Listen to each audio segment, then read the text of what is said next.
Hi everyone. तो आज हम शुरू करने जा रहे हैं क्लास 10th ज्योग्राफी का चैप्टर फर्स्ट का सेकंड पार्ट। इस चैप्टर का मैंने फर्स्ट पार्ट बना दिया है। अगर आपने उसको नहीं देखा है तो उस वीडियो का लिंक मैं आपको डिस्क्रिप्शन बॉक्स में दे दूंगा। चलिए आज का हम अपना टॉपिक शुरू करते हैं, development of resources. Resources have been used by human beings indiscriminately and this had led to following major problems।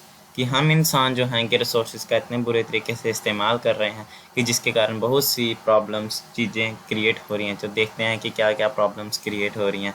Depletion of resources for satisfying the greed of few individuals. कुछ लोग हैं कि जो अपनी ज़रूरतों के बजाय अपने लालच को पूरा करने के लिए रिसोर्सेज का बहुत ज़्यादा इस्तेमाल कर रहे हैं। Accumulation of resources in few hands turned the society into two segments। कि जैसे कि आपको पता होगा कि अमीर और गरीब में आपको क्या डिफरेंस लगता है कि अमीर होंगे उनको ज़्यादा पैसा होगा तो वो अपनी ज़रूरतों को अच्छे से पूरा कर पाएंगे, लेकिन जो गरीब आदमी हैं जिसको 2 वक्त की रोटी भी मिलना मुश्किल होता है वो अपने बाकी के रिसोर्सेज कहाँ से पूरे कर पाएगा। इसलिए जो है कि हमारी सोसाइटी 2 चीज़ों में बटी हुई है, रिच एंड पोर में। It has led to global ecological crises such as global warming, ozone layer depletion and environmental pollution and land degradation। जैसे कि आपको पता होगा कि हमारे अर्थ में बहुत सारी इकोलॉजिकल क्राइसिस, यानी कि जैसे कि इकोलॉजिकल क्राइसिस में आ गया आपकी global warming, ozone layer depletion, ozone layer में काफ़ी ज़्यादा बड़े बड़े छेद हो गए हैं। अब इन्वायरमेंटल पोल्यूशन, कितना पोल्यूशन हो गया हमारे इन्वायरमेंट में, और लैंड डिग्रेडेशन जिसमें हमारी सॉइल इरोजन भी एक इसका मेजर पार्ट है। Resource planning is essential for the sustainable existence of all forms of life। Resource planning बहुत ज़्यादा ज़रूरी है कि हम अपने जो अलग अलग फॉर्म्स है लाइफ की, जैसे ह्यूमंस हैं, एनिमल्स हैं, प्लांट्स हैं, उन सभी फॉर्म्स लाइफ जो है कि वो अच्छे से अपनी ज़िंदगी जी सकें। इसीलिए रिसोर्स प्लानिंग होना बहुत ज़रूरी है। Sustainable economic development means development should take place without damaging the environment. Sustainable economic development का मतलब हुआ कि हम जो है कि डेवलपमेंट करें, इस तरीके से डेवलपमेंट करें कि हमारे एनवायरनमेंट को कोई डैमेज ना हो, यानी कि कोई हानि ना पहुँचे। And development in the present should not compromise with the needs of future generation. कि आज की डेवलपमेंट ऐसे से इस तरह से हो कि जो हमारी फ्यूचर में आने वाली जो जनरेशन है उसको कोई प्रॉब्लम क्रिएट ना हो। चलिए आगे देखते हैं।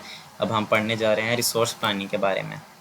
इन India there are some regions which can considered self sufficient in terms of availability of resources and there are some regions which have acute shortage of some vital resources. This calls for balanced resource planning at the national, state and regional local levels. कि India में आप देख सकते हैं कि कुछ जगहें ऐसी हैं जहाँ पर रिसोर्सेज बहुत ज़्यादा हैं, लेकिन वहाँ पर जो है कि टेक्नोलॉजी की बहुत ज़्यादा कमी है, और कुछ जगहें ऐसी हैं जहाँ पर टेक्नोलॉजी बहुत ज़्यादा लेकिन वहाँ पर रिसोर्सेज की कमी है। This calls for balance resources planning at national, state, regional and local levels. और हमने इनको 4 लेवल पर डिवाइड किया है, नेशनल, स्टेट, रीजनल और local level. Resource planning in India. अब देखते हैं कि इंडिया में किस तरह से रिसोर्स प्लानिंग है। Resource planning is a complex process which involves identification and inventory of resources across the region of country। कि सबसे पहला ये होना चाहिए कि हमारे जो देश में है सबसे पहले आइडेंटिफिकेशन, यानी कि हमारे देश में सबसे पहले रिसोर्सेज देखने चाहिए कि कहाँ कहाँ पर हमारे देश में रिसोर्सेज पाए जाते हैं। This involve surveying, mapping, qualitative and quantitative estimation and measurement of resources. इसके लिए बहुत ज़्यादा ज़रूरी है कि जैसे हमारी सर्वे टीम्स जाती हैं अलग अलग जगहों को ढूंढने के लिए, तो वैसे ही वहाँ पर होना चाहिए, मैपिंग होनी चाहिए वहाँ पर, और अच्छे से वहाँ पर की रिसोर्सेज की मेजरमेंट होनी चाहिए।